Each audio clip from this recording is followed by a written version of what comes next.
अब ये देखो, bonding in coordination compounds.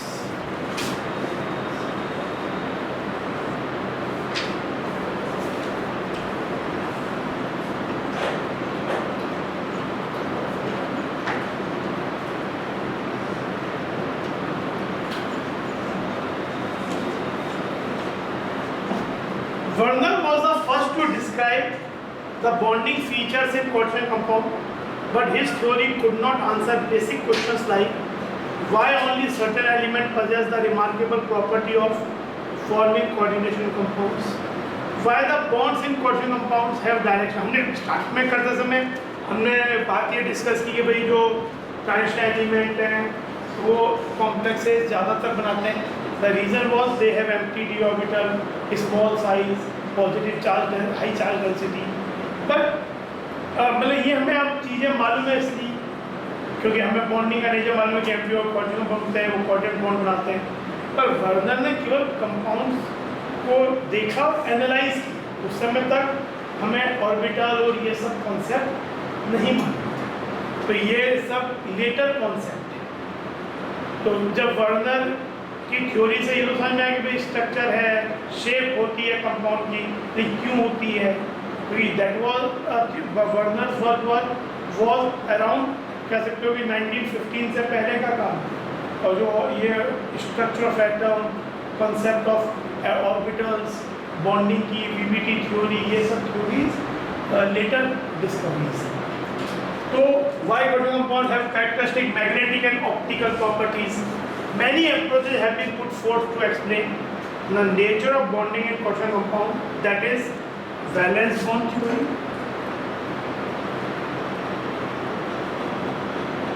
generally Pauling को एट्रीब्यूट करते हैं, crystal field theory,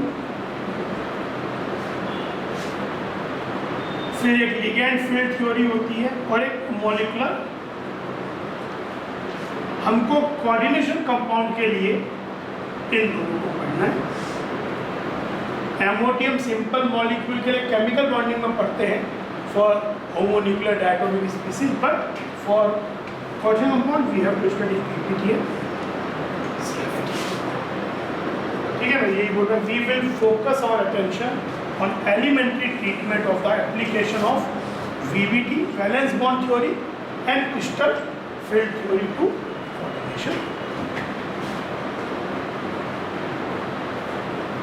valence bond।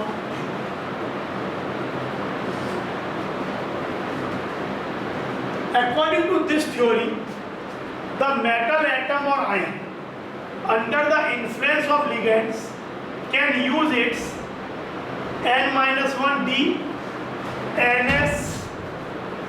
हमने एक बात पढ़ी है स्ट्रक्चर ऑफ एटम पढ़ते समय कि जो वैसे तो हमने n+l रूल पढ़ा है, n+l रूल के अकॉर्डिंगली हमने ये देखा है कि मल्टी इलेक्ट्रॉन स्पीसीज में जो 4s है उसका n+l 4+0 4 होता है, जबकि 3d का n+l 3+2 5 होता है।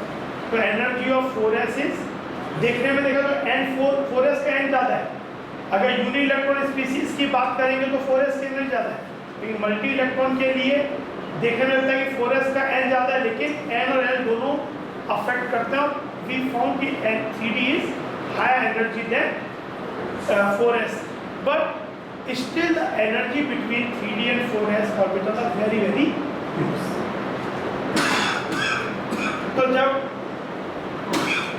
हाइब्रिडाइज होने की बात आती है तो NS NP, हमने एक बात पढ़ी कि जब हाइब्रिडाइजेशन होता है ऑर्बिटल्स का, मिक्सिंग होती है, तो their energy should not be much different. जैसे N2S 2p से कंबाइन कर सकता है, 3s 3p से कंबाइन कर सकता है, पर 2s और 3p का कॉम्बिनेशन नहीं होता, इवन 2s और 3s का नहीं होता। लेकिन 3s जैसे आपका 4s है, 4s 4p से कंबाइन कर सकता है, पर 4s 4p की एनर्जी बहुत क्लोज होती है 3d के साथ। फिर 4s की एनर्जी 3d से कम और 4p की एनर्जी 3d से ज़्यादा है। कि 3d का n+n 5, 4p का भी n प्लस है 5, और तब एनर्जी 4p की ज़्यादा है, यानी 4s और 4p के बीच में एक्चुअली 3d है। तो ये तीनों ऑर्बिटल्स n-1d, ns और np ये आपस में काफ़ी क्लोज होते हैं। तो अगर जॉब करें तो ये आपस में मिक्स कर सकते हैं, मतलब या तो ये वाले ऑर्बिटल मिक्स कर सकते हैं,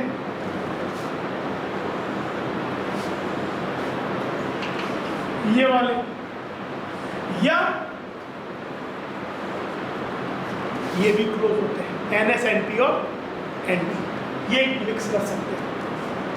तो ये सेट ऑफ, तो यही हम अभी जब पढ़ेंगे वीबीटी थ्योरी में, तो वीबीटी थ्योरी एक्चुअली इसी बात पे बेस्ड है, हम एग्जांपल्स के थ्रू समझेंगे कि depending on the requirement either, अच्छा कॉम्प्लेक्सेस हम जो पढ़ेंगे वो टेट्रा, ये पढ़ेंगे नहीं, शेप तो देखा जाए तो 4 ही हुई, तो tetrahedral, square planar, trigonal, bipyramidal, octahedral.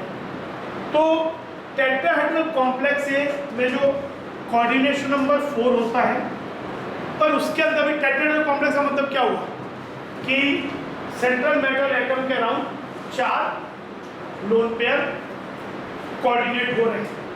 अब that can be through 4 monodentate ligands, it could be through 1 bidentate, 2 monodentate और 2 बाइडेंटेड लिगेंड, और इवन सिंगल टेट्राडेंटेड लिगेंड भी हो सकता है।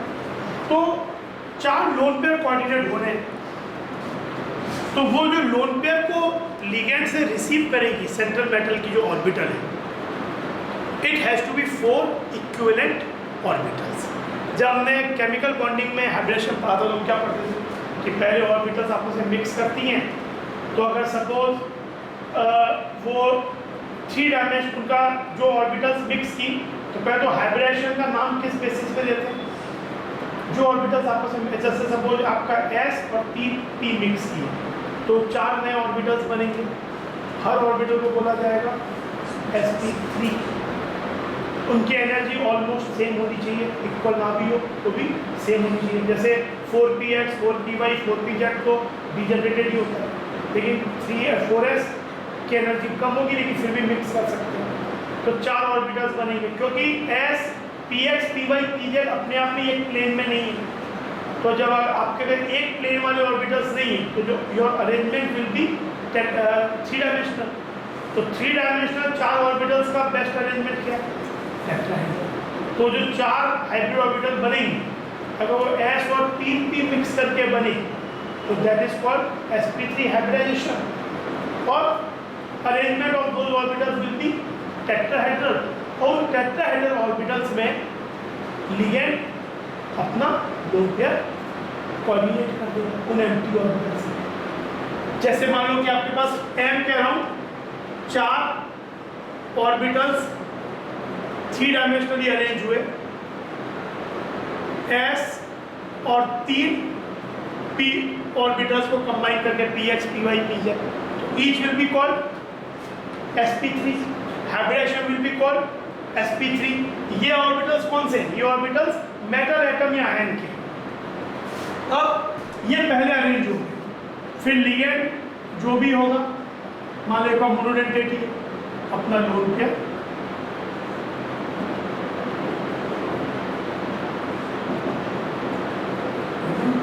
Tetrahedral complex. अच्छा, लेकिन टेट्राहेड्रल कॉम्प्लेक्सेस sp3 तो होते ही हैं, पर कुछ कॉम्प्लेक्स है जो कि टेट्राहेड्रल शेप में है, वो क्योंकि अल्टीमेटली नाम किस पे डिपेंड करता है, नाम इस बात पे डिपेंड करता है कि मिक्स करने वाले ऑर्बिटल कौन से हैं। तो कभी ऐसा भी हो सकता है जब sp3 होता है उसमें क्या होता है, ns npx npy ये मिक्स करते हैं। लेकिन एक पॉसिबिलिटी और भी कहीं मिलेगी, कुछ जगह मिलती है d3s tetrahedral sp3 complexes are tetrahedral, but every tetrahedral complex not necessarily sp3। एक D3S हाइब्रिडाइजेशन भी होता है, मतलब उसी बुक में ही लिख लो, कहीं पे आपके पास बुक है आप ये टेबल बना लो। तो D3S में क्या होता है, n-1 dxy dxz dyz, मतलब n-1 n-ns।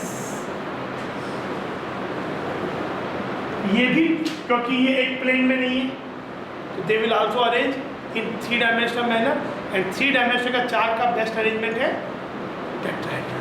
तो D3S मोस्ट, अभी आगे हम पढ़ेंगे भी, most common example is KMnO4, MnO4 minus is tetrahedral but not sp D3S, CrO4 2 minus, dichromate, magnet MnO4 2 minus.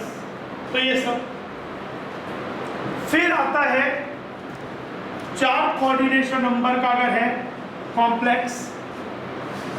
अच्छा, जब ऑर्बिटल्स केवल बाहर की मिक्सिंग होती है, जैसे NS, NPX, NPY, NPZ, इनको बोलते हैं outer orbital complexes. They are known as outer orbital complexes. पर देखो इसमें क्या हुआ, इसमें आउटर NS है पर अंदर का n-1 dxy dyz dxz है, तो इसको बोलते हैं इनर ऑर्बिटल। मतलब इनर ऑर्बिटल में ऐसा नहीं कि केवल इनर की, पर आउटर प्लस इनर, तो इनको बोलते हैं, इसको inner orbital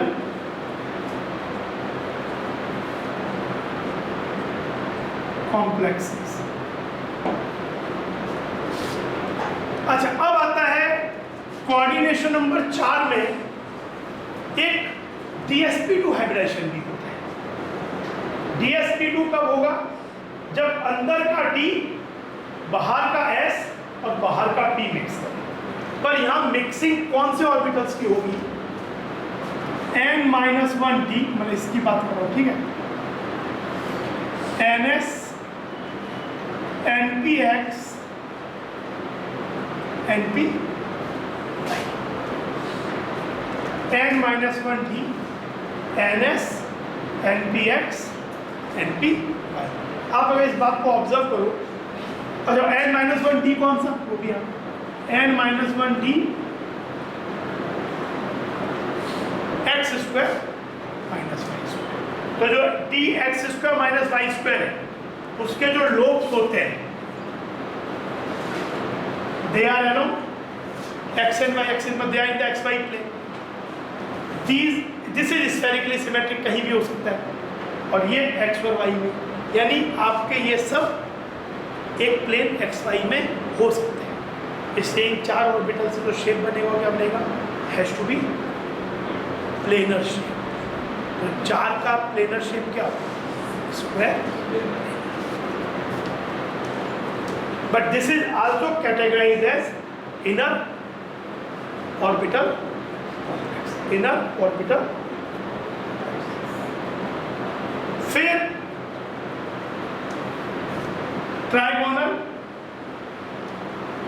bipyramidal,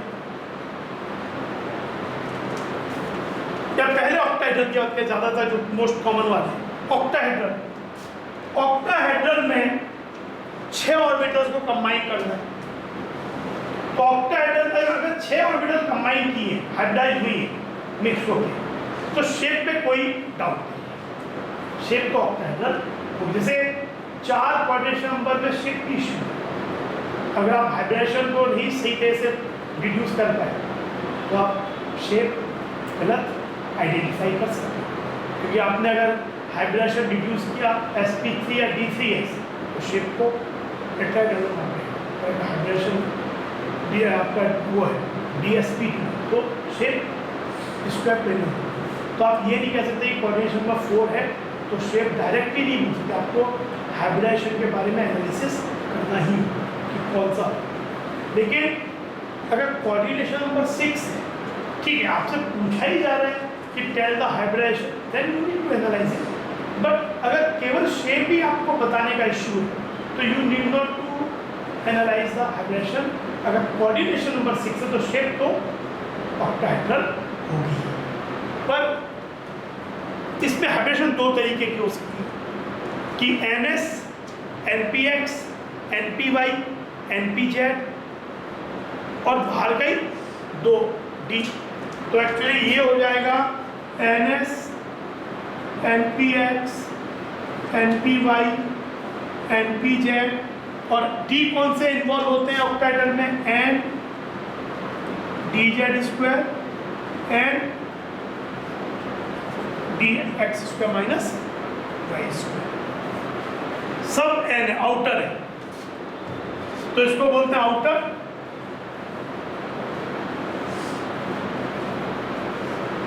orbital complex octahedral shape. और D2sp3 में क्या होता है? इसमें कौन सी ऑर्बिटल्स हाइब्रिडाइज होंगी? अंदर की 2D, इसलिए D2 पहले लिखा, और बाहर का NS, NPX, NPY, NPZ। तो यहाँ पे होगा n-1D x square minus y square n-1D z square NS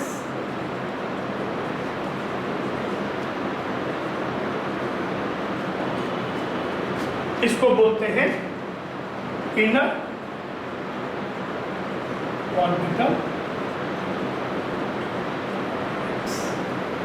inner orbital x, shape है ऑक्टाहेड्रल। और एक होता है आपका 5 ऑर्बिटल कंबाइन किए, ये कम मिलता है आपको, इतना नहीं मिलेगा, दैट इज sp3d। एक्चुअली इसमें दोनों हो सकते हैं, sp3d as well as dsp3, इसमें भी दोनों हो सकते हैं। sp3d में क्या होगा? sp3d ns, npx, npy, npz and dz square, ये आउटर ऑर्बिट। और dsp3 n-1d z square ns, npx, npy। Shape issue नहीं है, शेप दोनों केस में ही ट्राइगोनल बाई पिरामिडल, शेप दोनों ही केस में ट्राइगोनल बाई पिरामिडल, ठीक है।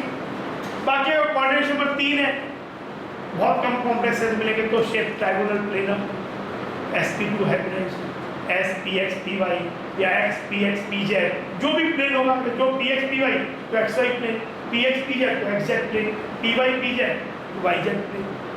केवल 2 ऑर्बिट जैसे वो था Ag NS3, हमने पढ़ा था Ag NS3 ट्वाइस प्लस, तो इसमें कोऑर्डिनेशन नंबर 2 है, 2 कोऑर्डिनेशन नंबर मतलब sp हाइब्रिडाइज्ड लीनियर, spx तो x एक्सिस कह लो, spy y एक्सिस, तो जो भी sp हाइब्रिडाइज्ड, sp2 3 वाले, 4 वाले टेट्राहेड्रल या square planar depending on the hybridisation, 5 वाले हाइब्रिडेशन 2 तरीके होते हैं, शेप TBP होगा, और जो 6 वाले हैं ऑक्टाहेड्रल शेप। कहीं कहीं पे शेप आपका एक शेप स्क्वायर पिरामिडल भी आता है, तो अगर पर ये मेन शेप्स है। अब देखो कि VVD थ्योरम अप्लाई कैसे, अगर हम एक एग्जांपल देखें, इट इज यूजुअली पॉसिबल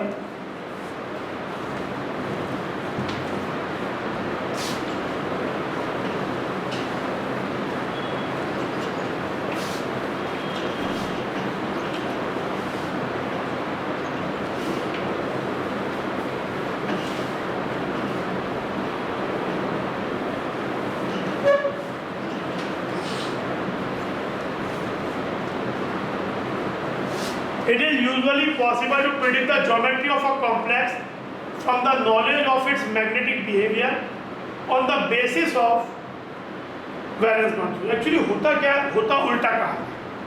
हमें केमिस्ट के पास स्पीसीज का जो स्पिन ओनली मैग्नेटिक मोमेंट होता है, जिसकी वैल्यू थ्योरेटिकली दी जाती है μs equal to under root n+2 Bohr magneton, where n is the number of unpaired electrons. हम अभी काम करेंगे, क्वेश्चन ऐसा आता है find the magnetic moment, spin only magnetic moment.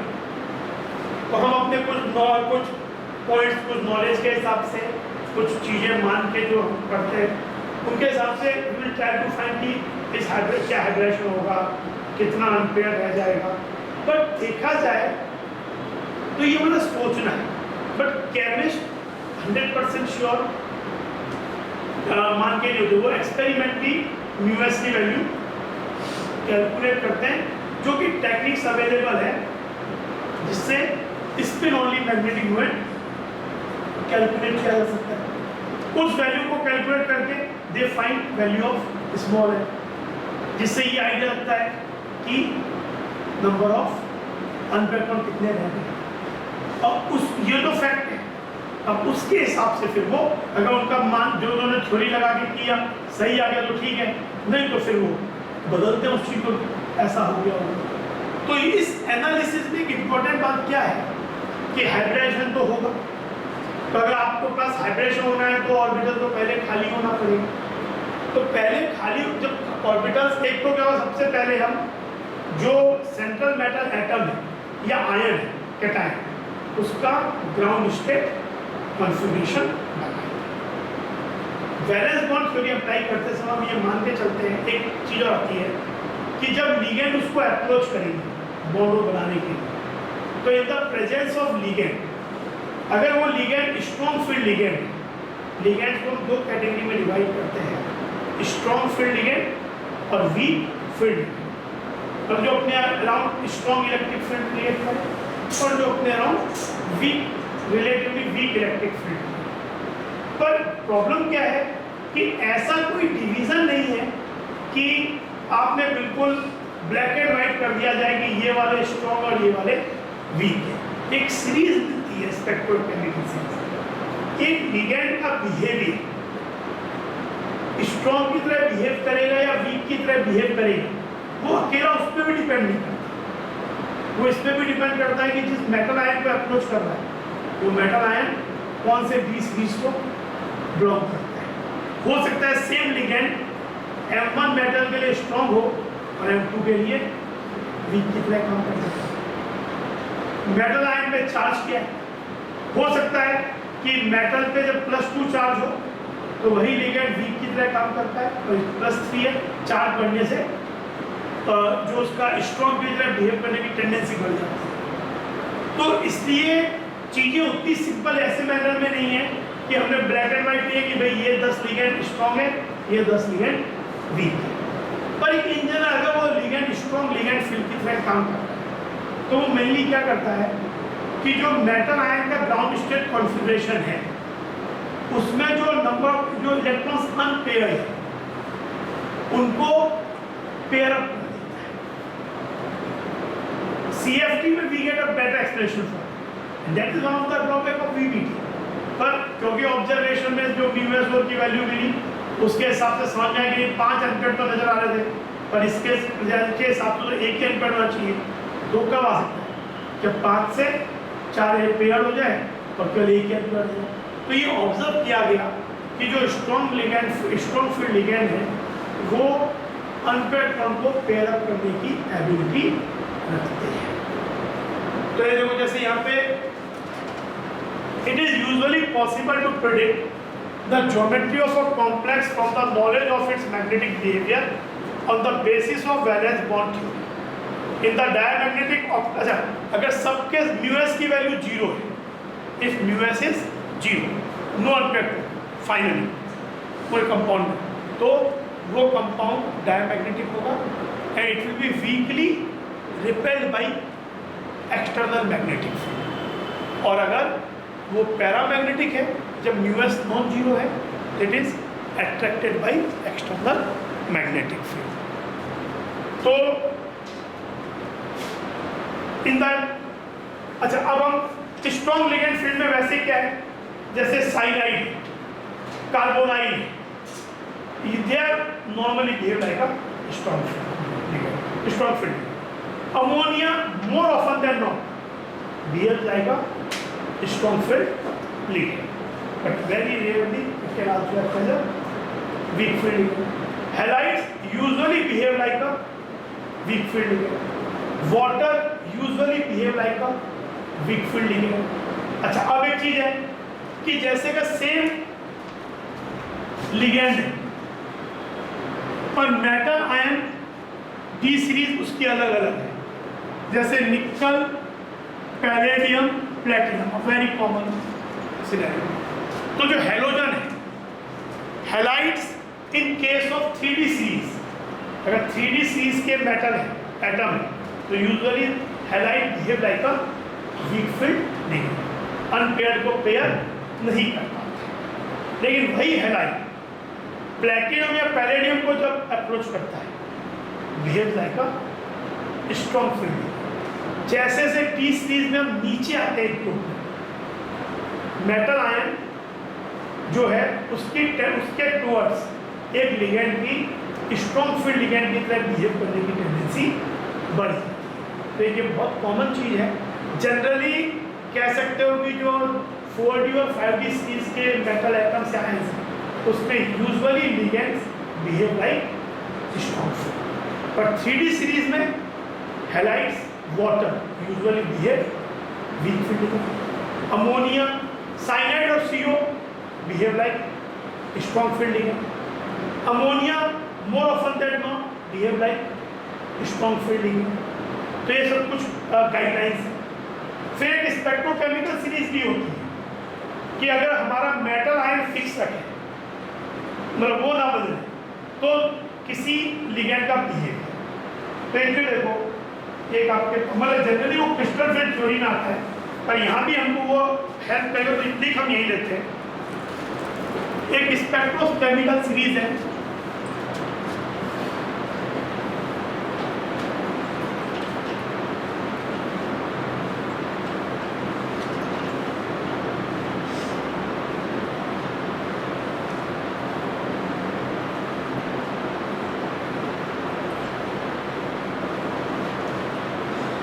Strong field ligand to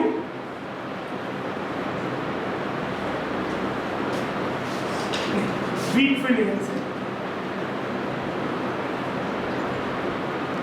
strong की तरफ जाते हैं। ये एक्सपेरिमेंटली ऑब्जर्व सीरीज है। तो इसमें देखो I minus less than Br minus less than SCN, where donor is S less than Cl minus sulfide, fluoride, hydroxide, oxalate,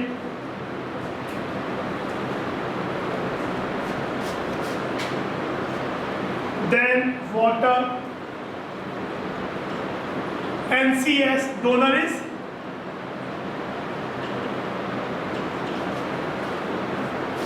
EDTA,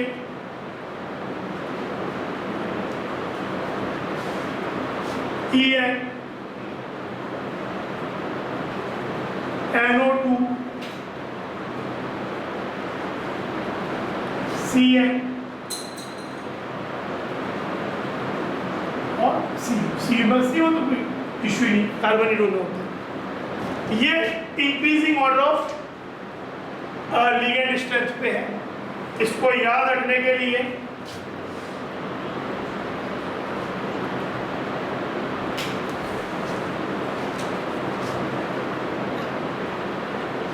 I brought some colorful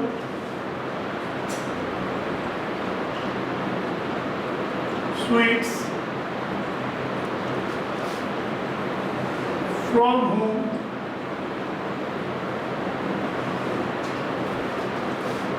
containing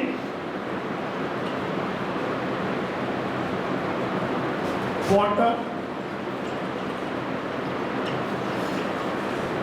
निश्चय एक दिन, इसमें एक अमोनिया मिस हो गया,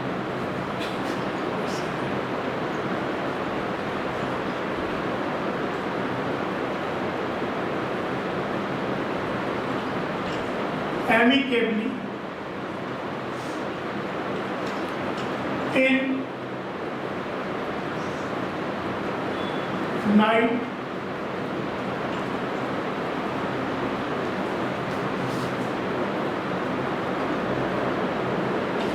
canteen corridor. Iodine, bromide,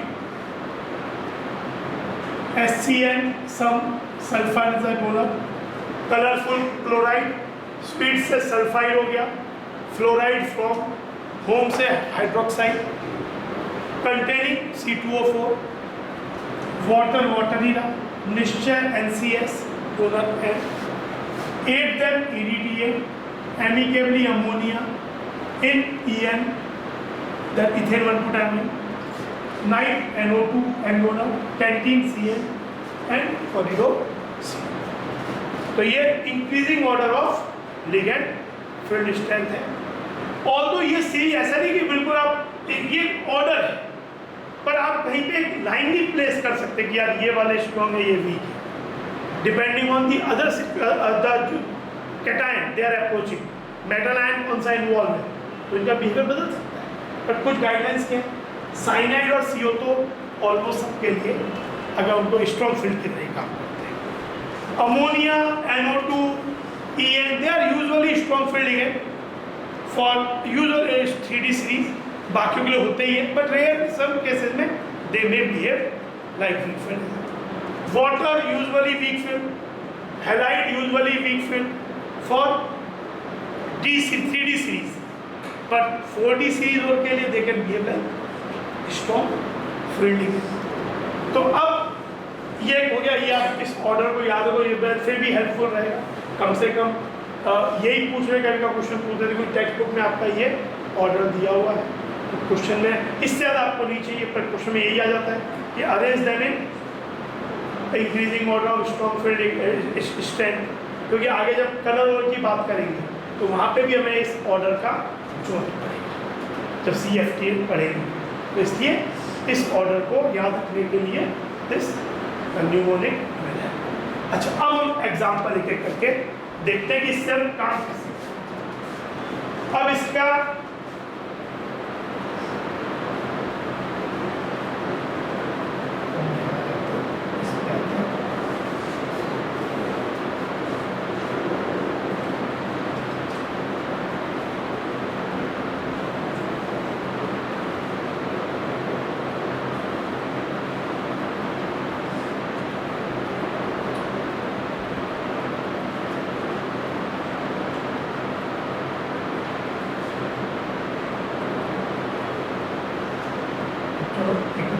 example discuss करना उससे बात है।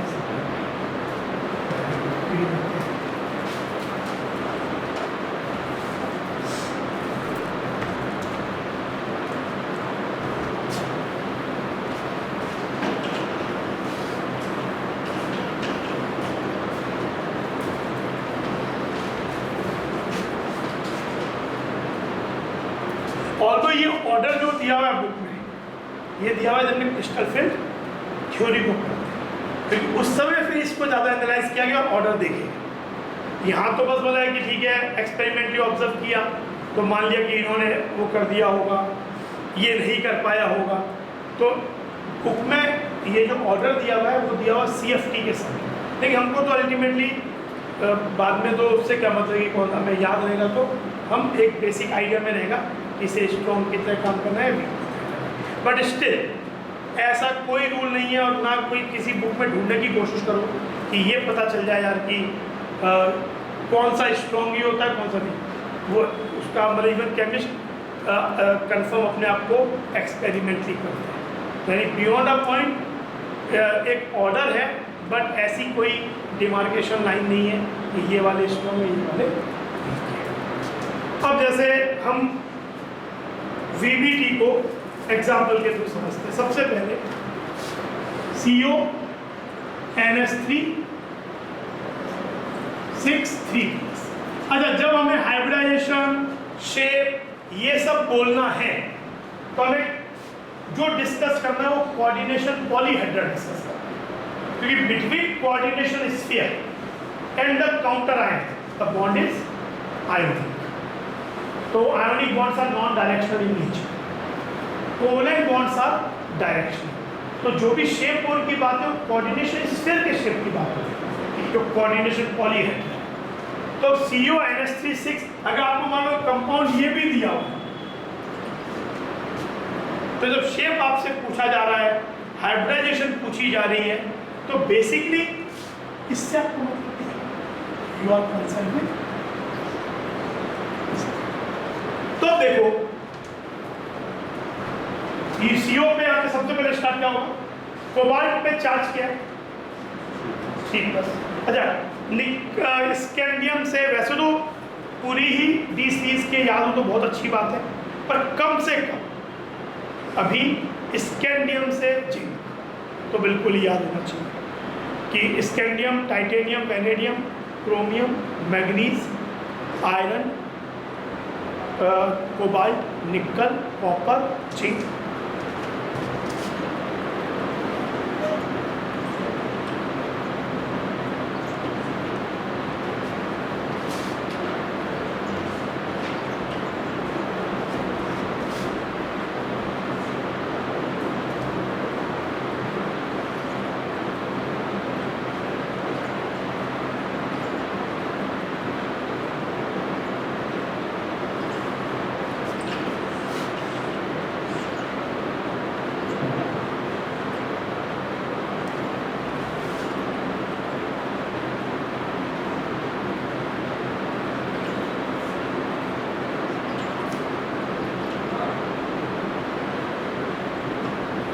ऐसे सीधे ही याद रहता है।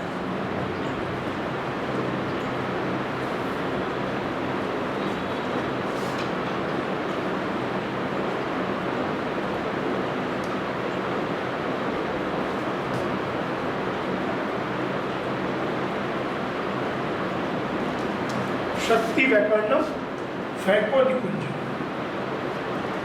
Scandium, titanium, vanadium, chromium, manganese, ferrous, cobalt, nickel, copper, zinc. अच्छा, अब हमारे पास कोबाल्ट है, मतलब जेड कितना है, वैसे सीधा ही याद रहना चाहिए, जेड के 27 का कॉन्फ़िगरेशन मतलब 4s2 3d7। अब 2 आर्गन तो सभी का सेम है, उससे मतलब भी नहीं है, 4s2 3d7 हो गया। तो 4s2 3d7 हो गया कोबाल्ट का। कोबाल्ट का हुआ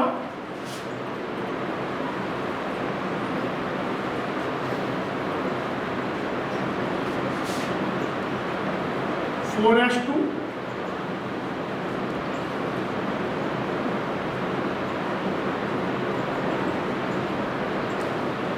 3d7। बाकी यहाँ पे 4p खाली है।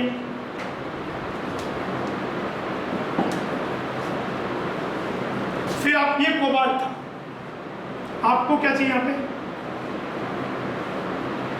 कोबाल्ट +3। कोबाल्ट +3 मतलब क्या हो जाएगा अभी, इलेक्ट्रॉन बढ़ते समय 4s में पहले d में बांध जाते हैं और निकलते समय s से पहले और फिर d से निकलते हैं। तो ये हो जाएगा, ये 2 और 1 यहाँ से निकल जाएगा, तो ये हो जाएगा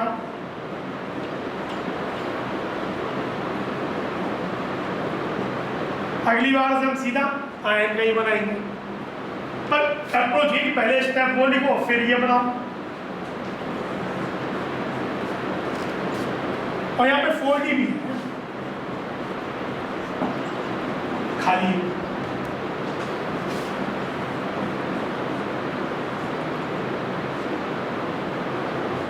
तो आपके पास ये हो गया D6 CO3 तो ये सब खाली हो गए।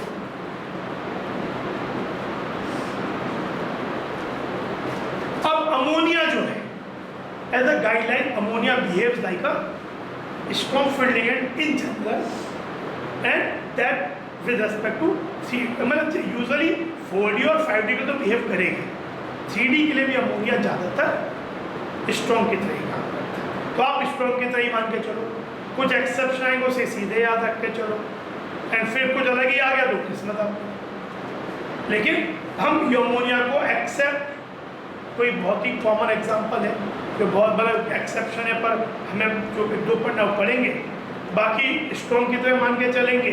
अनलेस कभी का क्वेश्चन ऐसा दिया हो सकता है कि you are provided a hint towards that, आपको अगर म्यूएस की वैल्यू देते हैं you are having a hint, तो उसके हिसाब से सोचना है कितना एम्पियर। तो जब कोई हिंट नहीं है और वो कोई एक्सेप्शन वाला के बहुत कॉमन एक्सेप्शन नहीं है, हम अमोनिया को स्ट्रॉन्ग मान के चलेंगे। 90% केसेज में सही होगा। पहली बात तो कोई ऐसा चीज़ भी बहुत ज़्यादा आता नहीं है जो आपने पढ़ा हुआ नहीं है, जो आप नॉर्मली बुक में दिए हैं, या कुछ और इम्पोर्टेंट एग्जाम्पल है, कोई 25-30 एग्जाम्पल आपको याद हो, उससे काम चल जाता है। तो यहाँ पे अमोनिया को हम स्ट्रॉन्ग की तरह बिहेव कराएगा। तो ये अभी कितने इसमें 4 अनपेयर्ड है, पर जब अमोनिया इसको अप्रोच करेगा इन द प्रेजेंस ऑफ अमोनिया, इन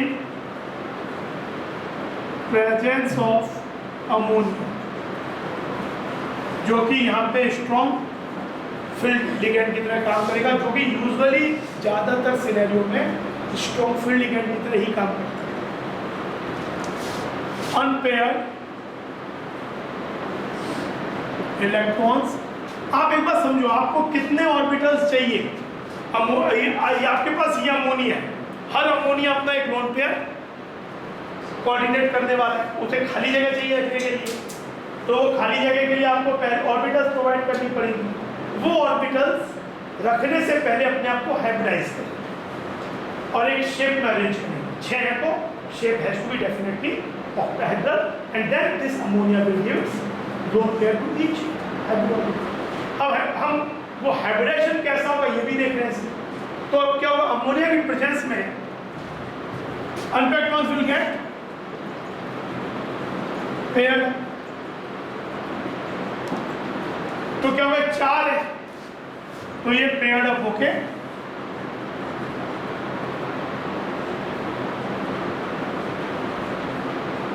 ऐसा बन जाए।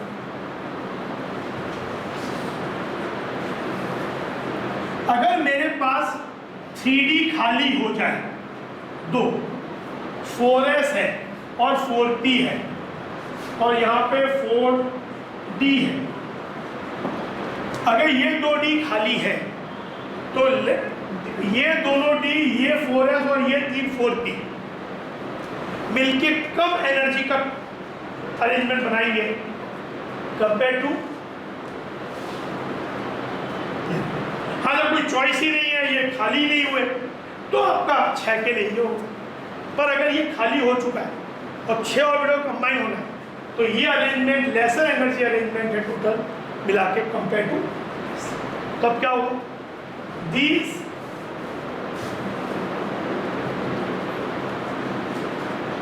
Six orbitals will get hybridised. अब जैसे यहाँ पे ये वाले ऑर्बिट हमने लिखते समय लिखा कि जो अंदर के जो 2d होता है, वो एक dz स्क्वायर होता है और एक dx square minus Y square होता है। इसका बेटर एक्सप्लेनेशन हमको CFT में मिलेगा। अभी हम बस मान ले रहे हैं कि वो दोनों d ये वाले हैं, बट वो दोनों d क्यों है?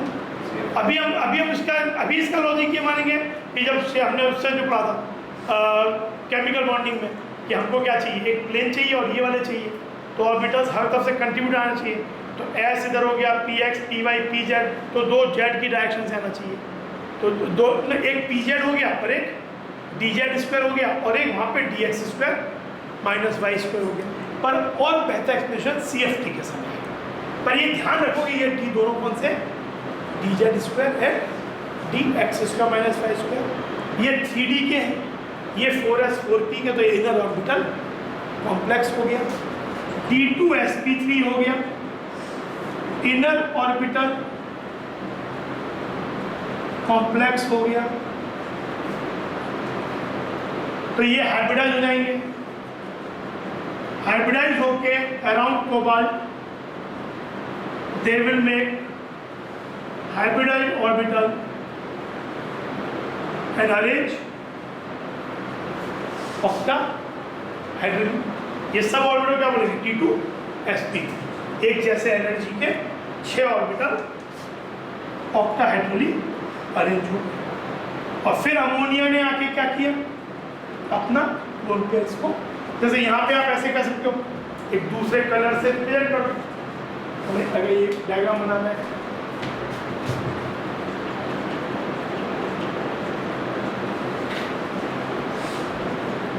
ये वाले लोन पेयर्स क्या है? Coming from ammonia.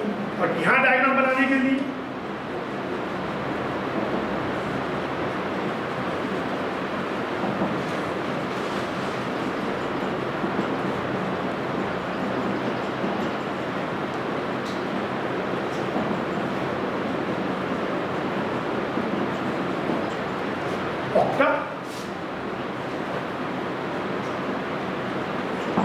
इसका म्यूएस क्या होना चाहिए? इसका व्हाट इज इट्स म्यूएस? क्या इसमें कोई अनपेयर्ड है? नहीं, there is no unpaired one left. It's mu s will be 0 dia, usually diamagnetic complexes are colourless. Paramagnetic में भी कलर, डायमैग्नेटिक यूजुअली। अच्छा, जो इनर ऑर्बिटल कॉम्प्लेक्स होते हैं उनको लो स्पिन, क्योंकि इनका म्यूएस वैल्यू छोटा आता है, या स्पिन पेयर, क्योंकि इनकी स्पिन पेयर हो जाती है, कॉम्प्लेक्स भी होती है, लो स्पिन और spin pair. Inner orbital complexes are also known as low spin और spin pair complexes. Outer orbitals are called high spin और spin free complexes. Spin free मतलब कि वहां पे स्पिन पेयर नहीं। टर्मिनोलॉजी है, इनके लिए ये भी यूज कर सकते हैं। और आउटर ऑर्बिटल के लिए एक तो आउटर ऑर्बिटल तो है ही, sp3d2 हो जाएगा या sp3 होगा, जो भी है सब एक जैसे एक ही n के होंगे, और उसको आप हाई स्पिन या स्पिन फ्री कॉम्प्लेक्स भी होते हैं। तो ये तो आपका हो गया कोबाल्ट का अमोनिया के साथ CONH3 3+, ये वाला। अब बनाते हैं CONH3 3+, ये कलर भी, क्योंकि बुक में दिया हुआ है जो कुछ एग्जाम्पल्स हो तो उनके कलर और भी थोड़ा सा याद दे दो। ये है। अच्छा, अभी हमने बोला डायमैग्नेटिक यूजुअली कलर्स होते हैं, पर कलर मिलने के और भी तरीके हो सकते हैं। तो यहाँ पे इस वाले का कलर दिया हुआ है येलो। अब ये बताओ CO, अच्छा केमिस्ट इस बात को कंफर्म कैसे करते हैं? पहले सोचा ऐसा, पर केमिस्ट मेजर द म्यूएस है, जो कि एक्सपेरिमेंटली मिल जाता तरीका है। तो म्यूएस वैल्यू इसकी 0 के आसपास आती है, 0 ही आती है। तो ये कंफर्म हो गया कि यहाँ पे जो आप ये सोच रहे हो कि ammonia is behaving like a strong field ligand is correct, wrong नहीं।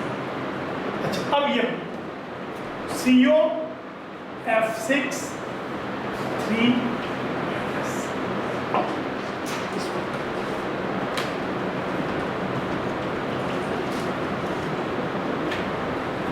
हैलाइड, फ्लोराइड, क्लोराइड, ब्रोमाइड हमने वैसे भी देखा कि they lie along the weaker side of the ligand, उस साइड रहते हैं, तो वे वो जनरली वीक फील्ड लिगेंड होते हैं। और 3D सीरीज के साथ तो usually halide behaves like halide and water behaves like weak field. अच्छा, एक बात और नोटिस की, जिसमें लोन पेयर कार्बन से डोनर होता है, कार्बन जहाँ डोनर होता है, they are relatively stronger field, CO cyanide. उसके बाद अमोनिया जिसमें नाइट्रोजन डोनर होता है, वो रिलेटिवली स्ट्रॉन्ग है। और फिर हैलाइड की बात आती है, ऑक्सीजन, और फिर लास्ट में हैलाइड आते हैं। जहाँ पे कार्बन डोनर है वो सब रिलेटिवली ज़्यादा स्ट्रॉन्ग फिर, जब नाइट्रोजन डोनर है और उससे फिर ऑक्सीजन डोनर वाले, एंड देन हैलोजन। ये मैं एक जनरल ट्रेड पर, बाकी ऐसा तो बाकी तो ऑर्डर उसी से याद है। Don't try to make order by using this, but in general एक ये देखा गया कि nitrogen donor, carbon donor are stronger than nitrogen donor, then oxygen donor, then halides. अच्छा, तो यहाँ पे आपके पास COF6 इसका मुझे हाइब्रिडाइजेशन बताओ, शेप बताओ। शेप में तो कोई इश्यू नहीं है, हैज टू बी ऑक्टेहेड्रल। हाइब्रिडाइजेशन क्या होगा और न्यूएस्ट वैल्यू क्या होगा निकालो। COF6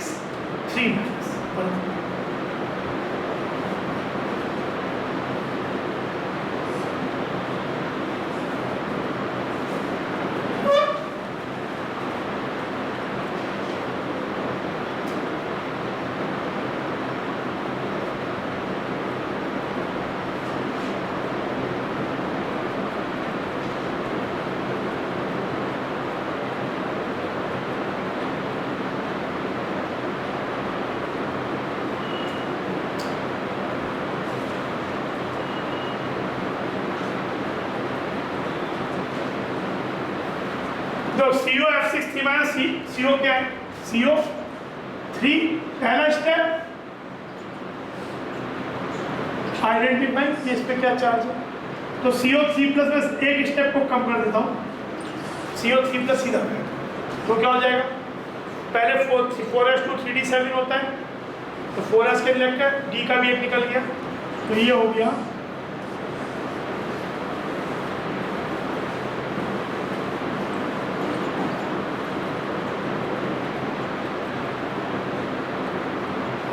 ये खाली हो गया, 4p खाली है ही, और db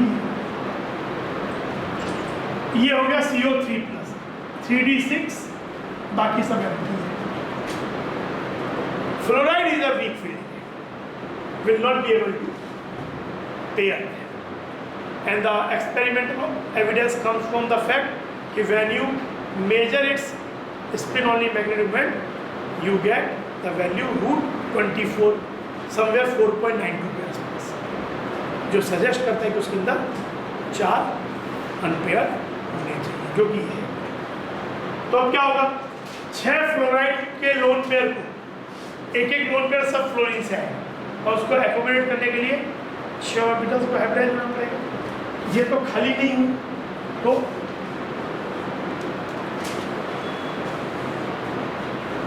ये मिक्स करेंगे sp3d2, again the d will be dx minus y square dz, लेकिन ये sp3d2 हो जाएगा।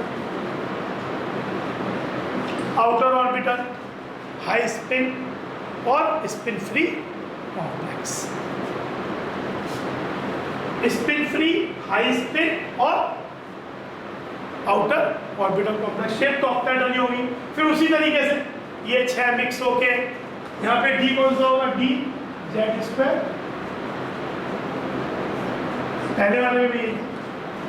तो फिर वही सब चीजें मैं अब फिर से नहीं बना रहा हूँ कि पहले 6 अरेंज हो जाएंगे, हर फ्लोराइड से एक लोन पेयर प्रेजेंट होगा। यहाँ पे आप ऐसे रिप्रेजेंट कर दो, सबसे ऐसे ऐसे आ जाए, है ना, ये 6 आ जाएंगे फ्लोराइड से, पर इसमें 4 अनपेयर्ड होंगे, तो ये न्यूएस्ट वैल्यू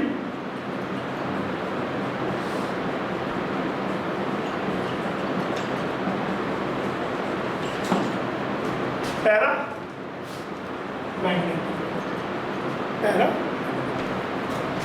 वैल्यू ये आती है 4.92। इनफैक्ट जो म्यूएस की वैल्यू आए उसका जो GIF है, that is the number of unpair. जैसे अगर 1 आपका 2.82 है, नंबर ऑफ अनपेयर 4.92 है, तो नंबर ऑफ अनपेयर। जो भी वो जो दो इंटीजर, कभी भी वैल्यू हमेशा ही नॉन इंटीग्रल है, लेकिन जो दो इंटीजर के बीच में लाई करता है, जो छोटा वाला इंटीजर है, that will be it's number of unpair. ठीक है ना। तो ये हो गया sp32 ऑक्टाहेड्रल पैरामैग्नेटिक। फिर अगला देखो, ये तो हो गया ये चीज।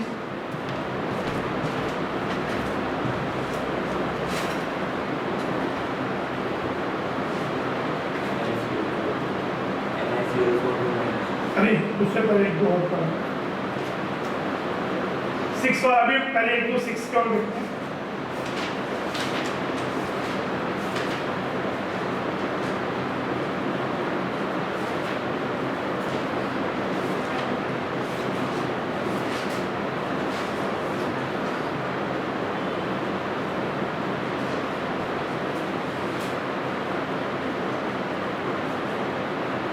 ये करो CrCN64 माइनस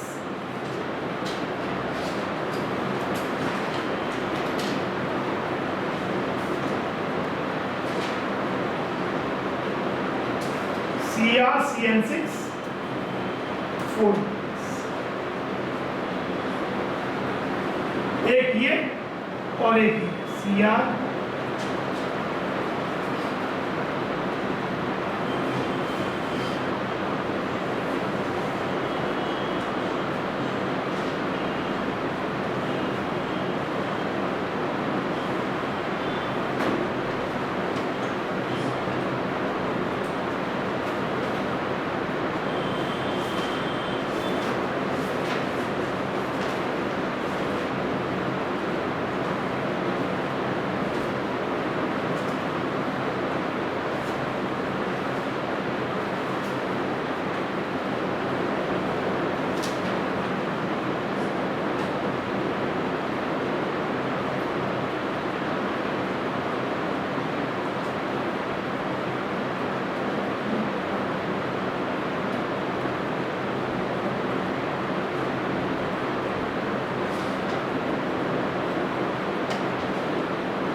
पहले अगर हम ये देखें CrCN64 माइनस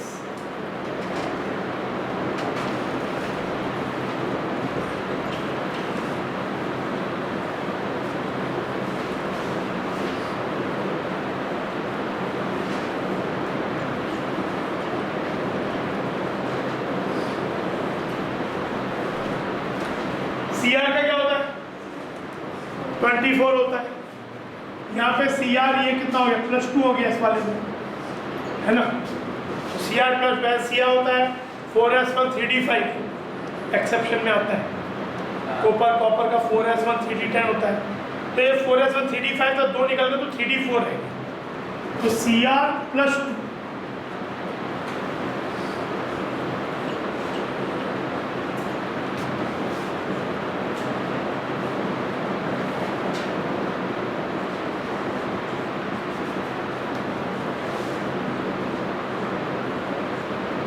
ये।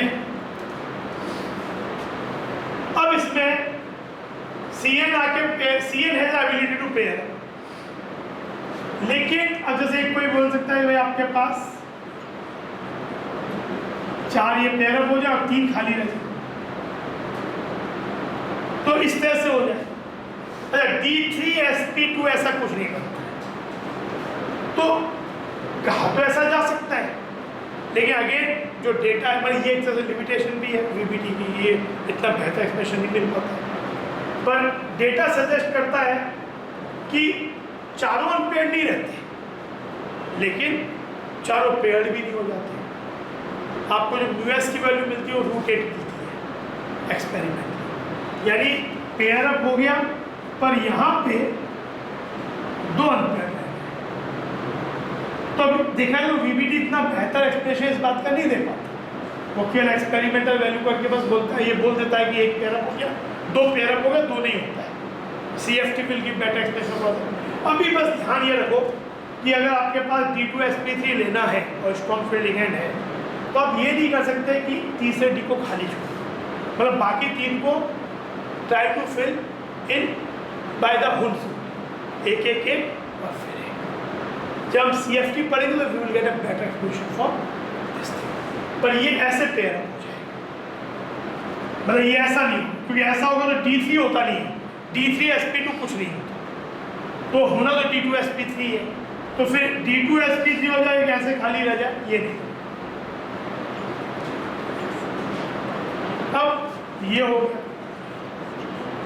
यानी inner orbital octahedral D2 sp3 और μs √8 पैरा, ठीक है। 2 अगला वाला सोचो,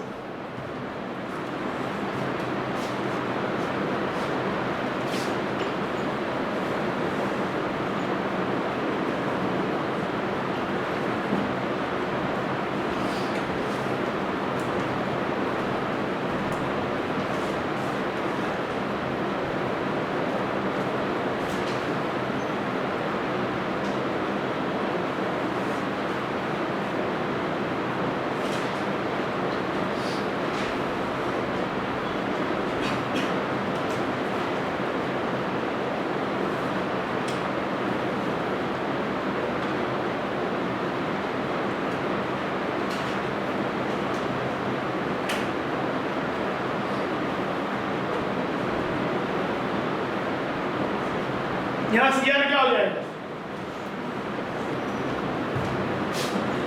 3+, है ना। तो CR 3+ कैसे बनेगा, D3 ये खाली, ये खाली, आगे ये भी खाली। अब यहाँ पे पेयर अमोनिया को पेयर पेयर की एबिलिटी तो है, लेकिन यहाँ तो ऑलरेडी 2 D खाली है। अगर एक पेयर अप हो भी गया तो फिर तो 3 D खाली हो जाएगी, तो एक भी पेयर, ये तीनों ही अनपेयर रहेंगे। और D2 sp3 inner orbital eight μs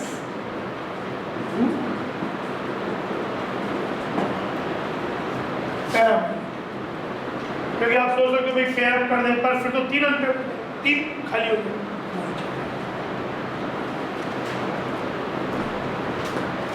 इसके बाद बनाओ NiCl4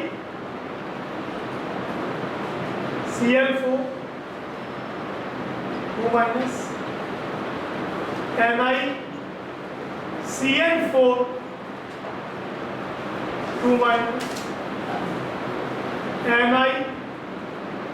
NiCO4 and PtCl4।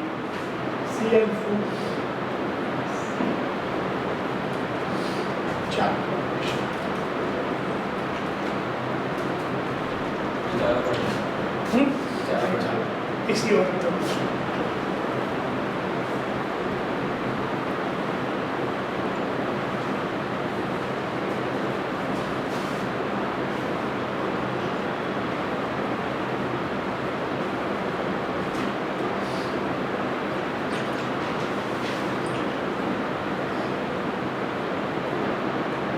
फिर एक बनाना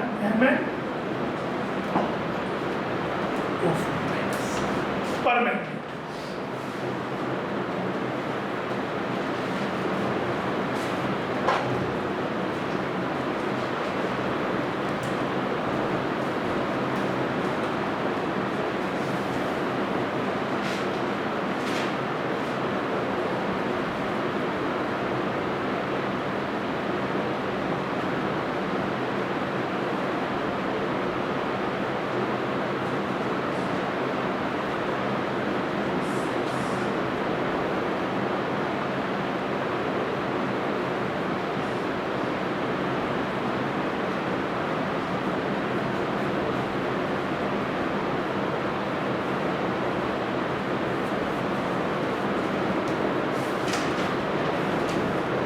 NiCl4 2 माइनस में Ni क्या है +2, निकल का 28 होता है, 4s2 3d8, 2 प्लस हुआ तो S निकल गया d8, तो Ni2 प्लस क्या होगा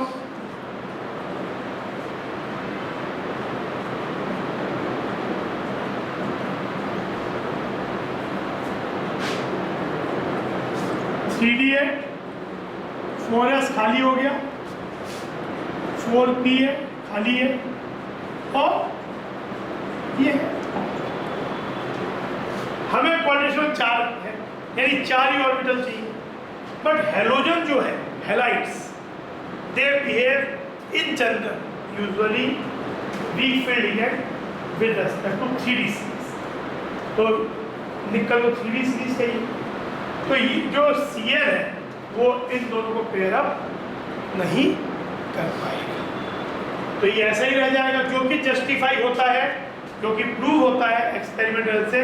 μs की वैल्यू √8 आती है 2 एम्पीयर के पैरामीटर। तो यहाँ पे क्या होगा, ये हाइब्रिडाइज होंगे 4 के लिए, sp3 शेप टेट्रा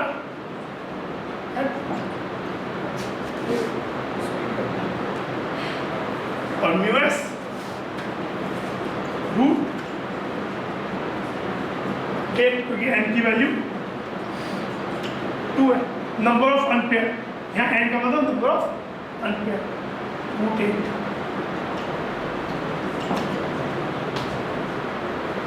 समझे? पैरामैग्नेटिक।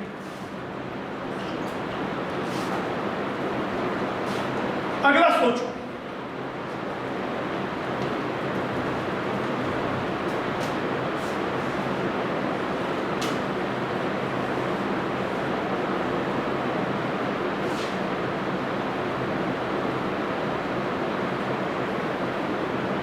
इसका NiCl4 इसमें लास्ट में 4 इलेक्ट्रॉन क्लोरीन से आ जाएगा।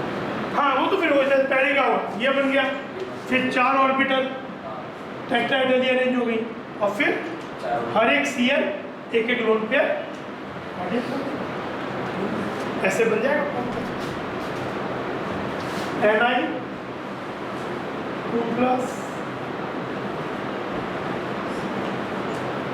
ये सब ऑर्बिटल sp3 है। अब Cl- से एक लोन पेयर,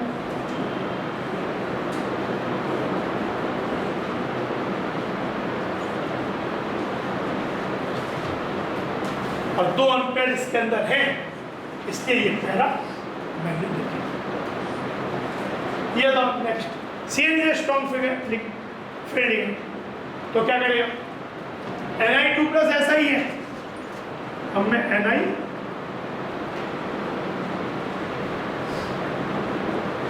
Ni2+ ही है, लेकिन Cl इज स्ट्रॉन्ग फील्ड है, तो क्या करेगा, वो इनको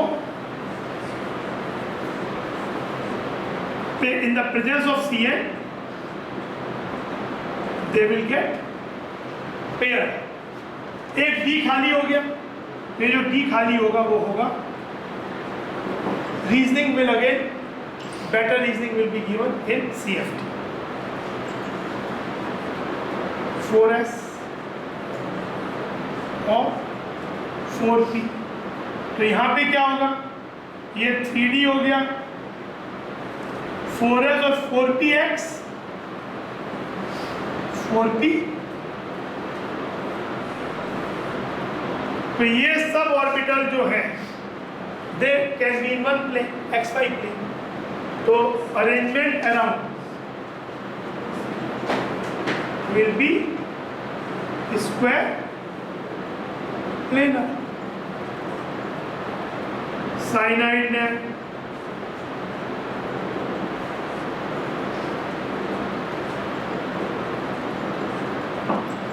स्क्वायर प्लेनर, और कोई भी अनपेयर नहीं आ, क्योंकि ये वाले तो कहां से आ जाएंगे,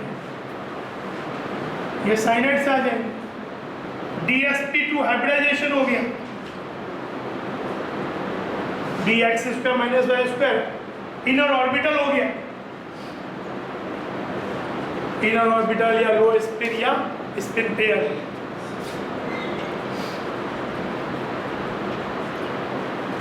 और ये डायामैग्नेटिक हो गया,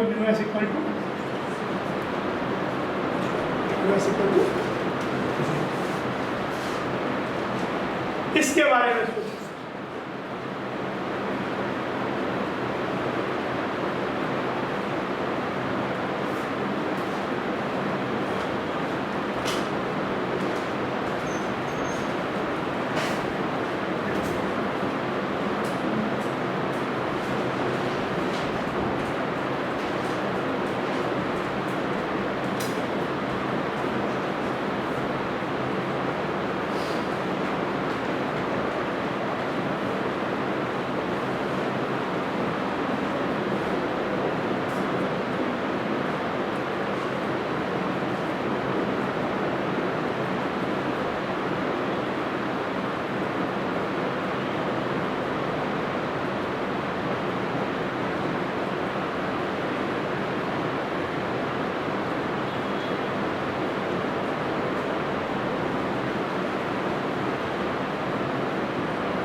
CO is strongest in fact, CO तो क्या होता है, स्ट्रॉन्गेस्ट होता है। पर आपका Ni पे चार्ज क्या है, 0। Ni पे चार्ज आपका 0 है, तो आपका पहले आप बनाओगे Ni न्यूट्रल, तो ये 5 3D A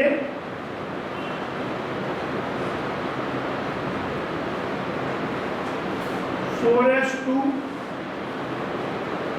4p खाली 4db खाली, हमें तो 4 ही ऑर्बिटल चाहिए, तो कोई इलेक्ट्रॉन निकला ही नहीं। तो जब CO अप्रोच करेगा इनसे स्ट्रॉन्ग फील्ड है, तो पहले तो वो इन अनपेयर्ड को पेयर कर देगा, और फिर ये जो 2 इलेक्ट्रॉन है दे विल आल्सो कम इन। जब ये 2 खाली 2 अनपेयर्ड होंगे तो ये वाली ऑर्बिटल खाली हो जाएगी, पहले ये वाले इलेक्ट्रॉन अंदर आए, मतलब इन प्रेजेंस ऑफ CO ये जो 10 इलेक्ट्रॉन टोटल है दे विल कम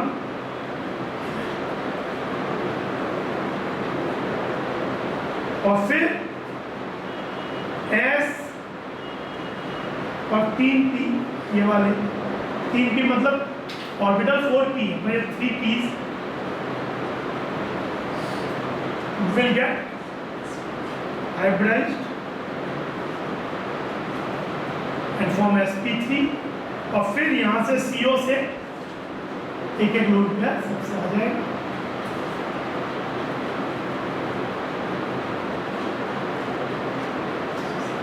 तो ये sp3 हो गया, टेट्राहेड्रल हो गया,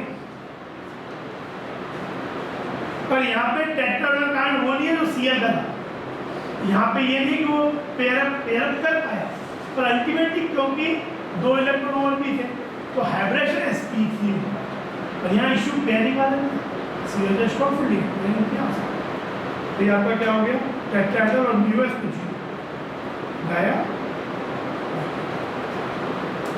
है ना। PtCl4 और ये दोनों निकल ही ग्रुप, जिस ग्रुप का निकल है उसी ग्रुप का निकल पैलेडियम प्लैटिनम, निकल 3D सीरीज का है, पैलेडियम 4D का है, platinum 5D। As you go down the same ligand can behave या start behaving like a stronger field। तो यहाँ पे जब आपके पास ये वाला Pt, if all halogens with respect to platinum या palladium behave like a strong field, आपके पास Pt2+ है, Pt2+ क्या हो जाएगा, ये 3d8 4s2 था, फिर 3d8 हो गया था, यहाँ पे इट विल बी 5d8,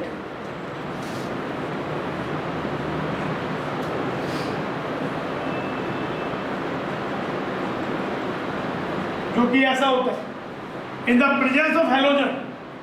जैसे कोई बोले PtCl4, वो तो होगा, जब NiCl4 हो गया तो वहां तो पेयरिंग वाली, NiCl4 में पेयरिंग नहीं हो पाई थी, बट PtCl4 में पेयरिंग हो जाएगी। तो यहाँ क्या हो गया, खाली हो गया, तो यहाँ पे ये 5D 6s और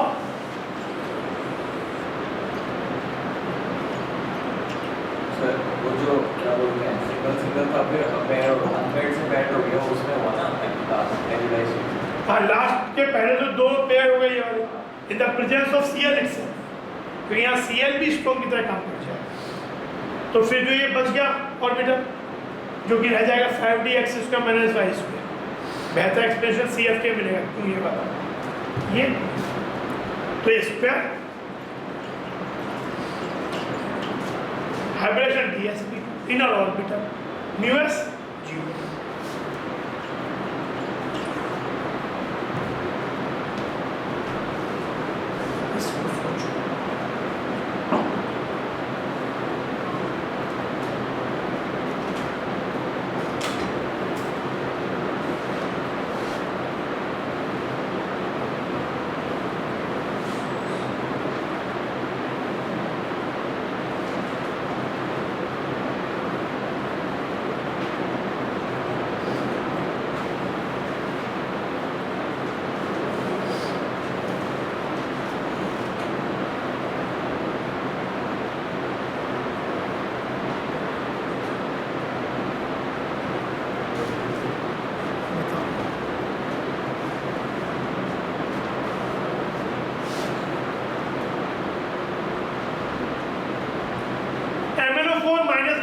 क्या चार्ज है? प्लस सर Mn का होता है 4s2 3d, Mn का क्या होता है? 4s2 3d5, 4s2 3d5 होता है, सातों के सातों इलेक्ट्रॉन निकल गए, यानी Mn प्लस 7 जो है ये हो गया, ये 3d0 4s0, आपको 4 देने चाहिए। तो अब यहाँ पे 4 के लिए अब again the better reasoning will come in CFT, पर यहाँ पे क्या होगा, ये वाला 4s, अब आप पूछ सकते हो 4d क्यों नहीं कंबाइन होगा, again reasoning will be in CFT, लेकिन 3d जो कि dxy dxz dyz और 4s या hybridise, and hybridization is known as D3S, and shape is tetra, D3S shape tetrahedral, यहाँ से ऑक्सीजन अपना लोन पेयर दे देगा, MnO4 बनेगा तो टेट्राहेड्रल और μs कोई भी अनपेयर। अब आप बोलोगे भाई ये तो खाली रह गया, इसको ही क्यों यूज करें, तो CFT जब पढ़ेंगे तो बात यहाँ से कि ऐसा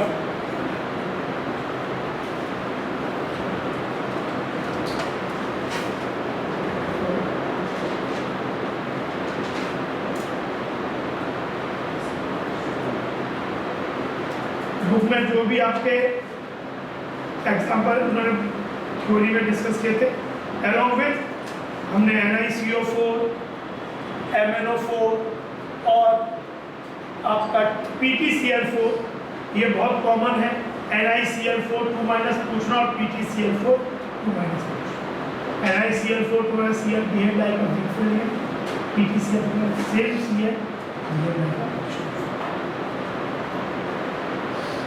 like a NiCl4 डिस्कस हो ही गया। It is important to note that hybrid orbitals do not actually exist.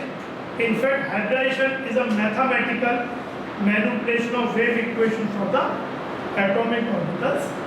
So 11 में भी सेम चीज लिखी है ना NCERT, हाँ, hybrid orbital exist। ये वो आपको mathematical manipulation.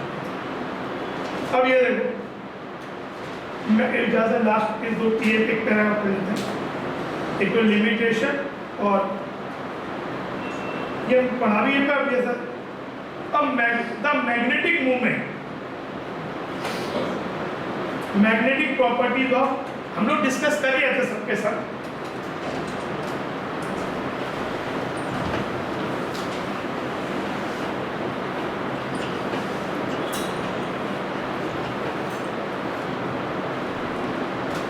The magnetic movement of quadratic compound, यहाँ पे मैग्नेटिक मूवमेंट मतलब स्पिन होगा, can be measured by the magnetic susceptibility experiments.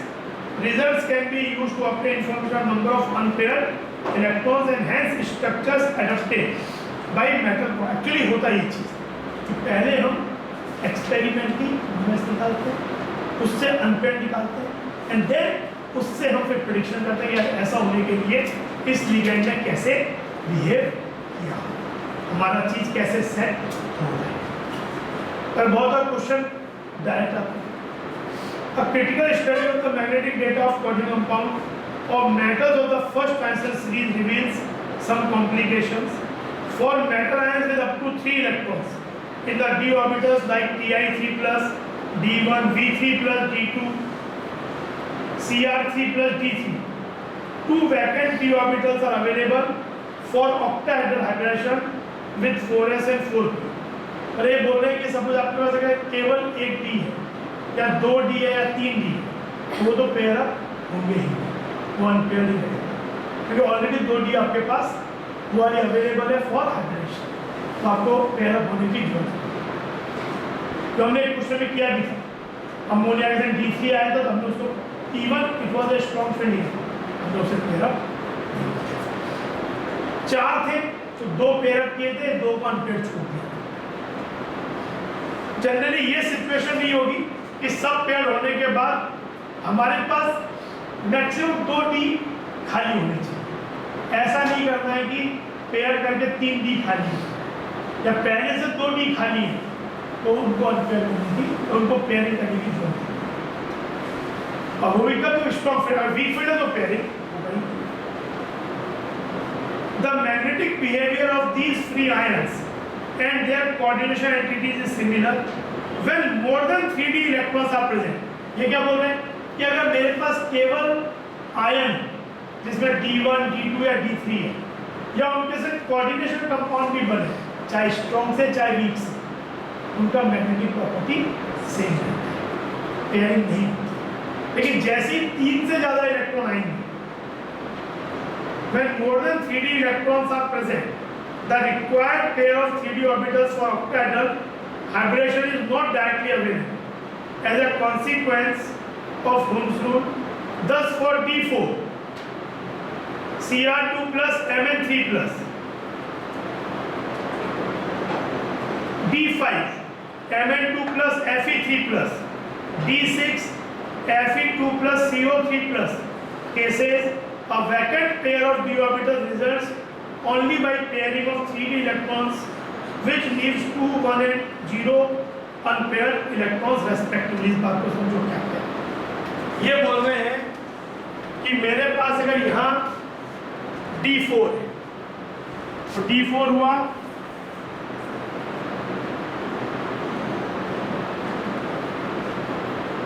Cr2 plus या Mn3 प्लस भी D4 ही होता है। पर अगर इसमें मान लो वीक फील्ड लिगेंड आया तब तो बात ही खत्म हो गई, पर स्ट्रॉन्ग फील्ड लिगेंड आया तब भी क्या होगा, दोनों पेयर नहीं हो, चारों पेयर नहीं हो जाएंगे।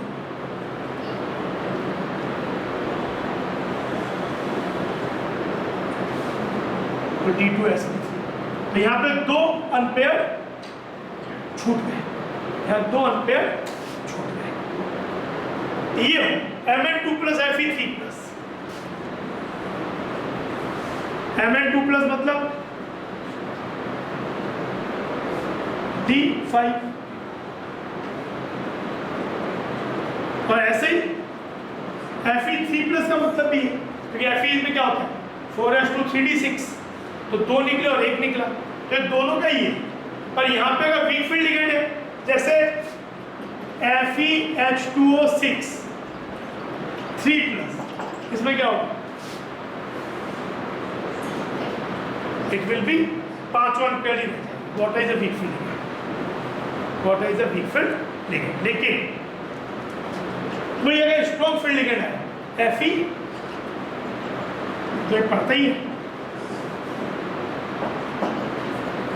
तो क्या करेगा, इनको पेयर अप करेगा, पेयर अप करेगा एक पे D2sp3 एक है, तो यही बोल रहे हैं सेम इज द केस दोनों केस में। तो क्या बोल रहे हैं कि लीविंग विच लीव्स 2 1, पहले में 2 अनपेयर रह गए थे, इसमें 1 अनपेयर। और अगर मेरे पास D6 है, D6 मतलब Fe2 प्लस D6 है तो बाय 3 प्लस भी D6 है।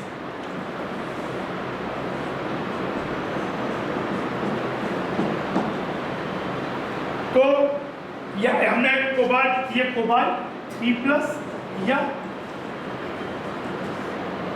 अब अगर यहाँ पे में हमने कोबाल्ट 3 प्लस का एग्जांपल पढ़ा भी है, कोबाल्ट 3 प्लस में अगर अमोनिया आया तो क्या होगा, पेयरिंग हो जाएगी और 2 सब 0 अनपेयर बच जाएगा। पर यहीं पे फ्लोराइड आया तो क्या होगा, 4 अनपेयर बच जाएंगे, पेयरिंग नहीं होगा। पर अगर पेयरिंग होने लायक सिचुएशन है तो सब पेयर हो जाएंगे, 2 कोई भी अनपेयर नहीं बचेगा। But that is the case of strong field. वहीं पे Fe2 प्लस में अगर साइनाइड आया तो पेयरिंग हो जाएगी फेरोसाइनाइड FeCN6 4 माइनस, पर अगर वाटर आया FeH2O6 2 प्लस, पेयरिंग नहीं होगी, पैरामैग्नेटिक है 4 अनपेयर रह जाएंगे, समझे। हाँ पेयरिंग हो गया तो कोई भी अनपेयर नहीं रह जाएगा, दोनों पेयर हो जाएंगे। यहाँ पे D2sp3 तो ये यही बात बोलने की कोशिश करें। द मैग्नेटिक डेटा, मतलब ये जो सिचुएशन की बात कर रहा है वो पेयरिंग वाली बात, with strong field, with weak field तो पेयरिंग भी नहीं। The magnetic data agree with maximum spin pairing in many cases, especially with coordination compound containing D6 ions. However, with species D4 and D5 ions, there are complications. MnCN6 3- has magnetic moment of 2 electron, जो हम expect कर रहे हैं, जो बोला हमने, पर MnCN6 3- CN जब वीक फील्ड पेयरिंग नहीं कर पाएगा, तो Mn3+ पहले क्या होता है D4, तो उसमें क्या होगा, पेयरिंग नहीं होगी तो 4 एम्पीयर रहेगा। पर वहीं पे ये क्या बोल रहे थे, MnCN6 3- has magnetic moment of 2 ampere, तो Cn आएगा तो क्या होगा, D4 will change to 2 pair हो जाएंगे, 1 एम्पीयर 2 एम्पीयर रह जाएंगे, और D2 आपका क्या बन जाएगा, D2sp3, यानी μs की वैल्यू √8 है, पर वहीं पे Cl आएगा तो क्या होगा, Cl में 4 एम्पीयर रह जाएंगे जो थे आपके, और आपका जो वो होगा sp3d2 आउटर ऑर्बिटल। FeCN6 3- अभी डिस्कस किया था, Fe3+ क्या होता है D5, D5 में Cn आएगा तो ऑक्टेहेड्रल बन जाएगा 1 एम्पीयर वाला सिचुएशन, पर वहीं पे Fe(F6) 3- Fe(F6) 3- क्या होगा, Fe3+ है यानी D5, लेकिन फ्लोराइड तो उसको पेयर अप नहीं कर पाएगा। हमने जो डिस्कस किया उसी बात को बोले, बस एग्जांपल्स देख रहे काफी।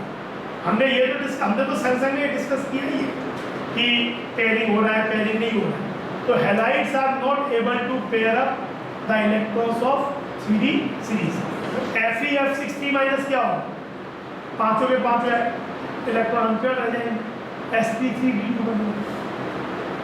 तो ये यही बोल रहा है, Fe(F6) 3- has a paramagnetic moment of 5 electron, जबकि CO(F6) 3- क्या होगा, CO3+ क्या होता है D6, CO होता है 4s2 3d7, CO होता है 4s2 3d7, CO3+ क्या हो जाएगा D6, लेकिन F will not be able to pair them up, तो sp3d2 बनेगा, 4 एम्पीयर रह जाएगा।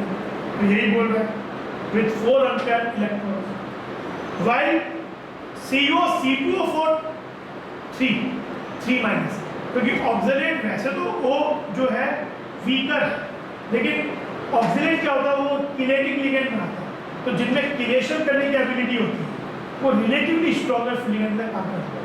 तो with respect to CO3+ oxalate behaves like a strong field, तो CO3+ क्या होता है D6, C2O4 क्या करेंगे, सबको पेयर अप कर देगा, और D2 sp3 हो जाएगा।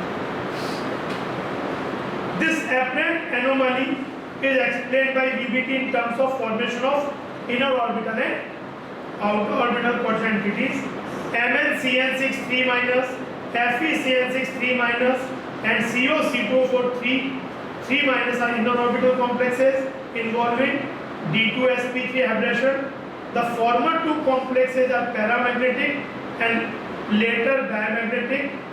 On the other hand, MnCl6 3-, FeF6 3-, CO(F6 3-) are outer orbital complexes जिनको हम हाई स्पिन और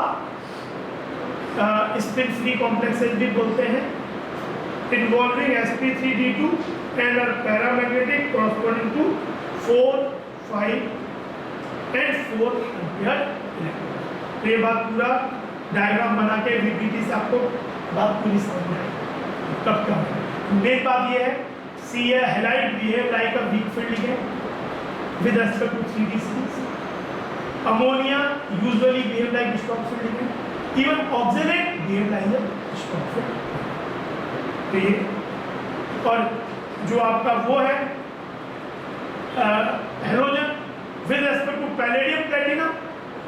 DL आएगा।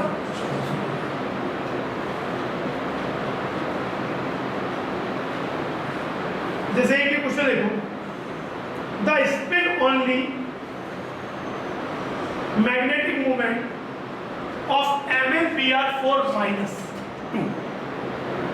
अगर क्वेश्चन इस तरीके से दिया तो कोई टेंशन ही नहीं है, पर देते नहीं, देना चाहिए लेकिन क्या करेंगे, फिर तो कुछ पूछने के लिए नहीं रह जाएगा, क्योंकि आपको ये चीज़ दे दी। केमिस्ट तो एक्चुअली सबसे पहले यही मेजर करते हैं, क्योंकि they have the experimental way of finding μs पे। तो एक्सपेरिमेंटली जो मिल गया उसको तो फिर कोई डिस्प्यूट ही नहीं है। तो अगर 5.9 कोर मैग्नेट है हमारा μs है, तो ये क्या सजेस्ट करता है, एम्पेयर कितने होने चाहिए, 5। तब आपके पास ये Mn2+ है, तो वो क्या हो गया, D5। आपको 5 एम्पेयर चाहिए, और बात लॉजिकल भी है कि halogen halides behave like weak field. तो यहाँ पे hydration sp3 shape tetrahedral μs √35। Since the coordination number of Mn2+ in ion in the complex ion is 4, it will be either tetrahedral or square planar. But the fact that the maximum number of complex ion is 5.9 Bohr magnet, it should be tetrahedral in shape rather than square planar because of the presence of 5. जब ये 5 ampere रहेगा मतलब क्या होगा, इधर orbital बन ही नहीं सकता, तो sp3 D3s भी नहीं बन सकता, क्योंकि D तो खाली, it has to sp।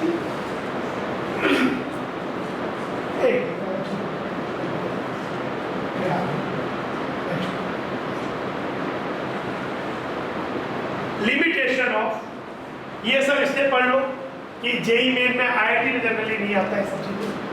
IIT JEE में जाता है क्वेश्चन न्यूमेरिकल टाइप के ही आते हैं, पर जेई मेन में कभी कभी कि ड्रॉबैक्स क्या है ये सब की चीज़ें आ जाती हैं, और पूरा वो NCERT से ही उठा के दे देते हैं। या इसमें कौन सा चीज़ ड्रॉबैक है या क्या चीज़ VVD, हाँ इन सब चीज़ें, तो वो ऐसे क्वेश्चन सीधा NCERT बुक से आ जाते हैं। While the VV theory, valence bond theory, to a large extent explain the formation, structures and magnetic behavior of quotient compound, it suffers from the following shortcoming. It involves a number of assumptions. It does not give quantitative interpretation of magnetic data. मतलब ये बोले कि भाई जैसे हमने कह दिया कभी ऐसा हो गया कि भाई पेयरिंग हो गया, लेकिन बहुत बेहतर तरीके से इस बात को एक्सप्लेन नहीं कर पाता कि कहीं कहीं पर हमने देखा कि पेयरिंग 4 थे तो 2 हो गए, 2 नहीं हो पाए। It does not explain the colour exhibited by the quadrant. Colour के बारे में ये नहीं बता पाता है कि कंपाउंड्स सेम मैग्नेटिक मूवमेंट है, उतना ही अनपेयर्ड है, बट लिगेंड बदल दिया, कलर बदल दिया, क्यों ऐसा हुआ, ये चीज़ समझ आती है कि सेम मैग्नेटिक मूवमेंट मिला, सेम बॉन्डिंग मिली, सेम शेप मिला, पर एक में लिगेंड L1 लिया, एक में L2 लिया, पर कंपाउंड का कलर अलग हो गया। तो ये बात it does not give quantitative interpretation of the thermodynamic और kinetic stabilities of the quadrant compound. It does not make exact predictions regarding the tetrahedral and square planar structures of 4 coordinate compound. ऐसा नहीं कि CFT में सभी मिल जाएगा, कि सब मिल जाता तो बाकी और की जरूरत नहीं पड़ती, तो कुछ के ड्रॉबैक अभी वहाँ भी ड्रॉबैक ही रह जाएंगे, लेकिन ये आपका कोई स्क्वायर प्लेन हम भी जैसे एक्सप्लेन करते हैं, लेकिन फिर भी कोई और बेहतर एक्सप्लेनेशन कि क्यों आपका 4 एम्पेयर थे तो 2 ही एम्पेयर वाले मिक्स क्यों हुए, 2 क्यों रह गए, या स्क्वायर प्लेन तो आपका dx² - y² ही क्यों सेलेक्ट हुआ, why not the other d। तो ये सब चीज़ें हमें वहाँ पे ऐसा बेहतर समझ मिलेगा CFT में। It does not distinguish between weak and strong fielding। हमने डिस्टिंग्विश में काम किया क्योंकि अल्टीमेटली हमको तो वर्केबल, लेकिन ये क्या वो एक्सपेरिमेंटली मेजर किया तो बस बताया यहाँ पे पेयरिंग हो गया होगा, यानी तो उतना डिस्टिंग्विश नहीं हो पा रहा है, क्योंकि उससे हो क्या, आप बोल तो दिए पर ऐसा चीज़ क्यों हो रहा है, मतलब ऐसी क्या चीज़ हो रही है कि पेयरिंग हो जा रही है, पेयरिंग को फेवर कर रहा है, पेयरिंग को हमने बोल दिया पेयरिंग हो जाता है, बट पेयरिंग क्यों, मतलब क्यों कभी पेयरिंग नहीं हो रहा और कभी पेयरिंग हो रहा, एनर्जी वाइज इसका क्या कारण, क्योंकि अल्टीमेटली अगर देखा जाए तो everything comes down to stability, and stability में जब चीज आती है तो everything comes down to thermodynamics, energy कम से कम। तो ऐसी क्या बात कहीं पे है कि कहीं पे वो पेयरिंग अलाउ कर दे रहा है, ऐसा क्या स्ट्रॉन्ग लिगेंड फील्ड चीज कर दे रहा है कि पेयरिंग को अलाउ कर रहा है, और ऐसा वो वीक फील्ड लिगेंड क्या नहीं कर पा रहा है कि पेयरिंग के बजाय अनपेयर रहना फेवर कर रहा है। इसका रीजनिंग हमको क्रिस्टल फील्ड थ्योरी में मिलेगा, जो कि हम सब फ्राइडे को पढ़ेंगे, ठीक है।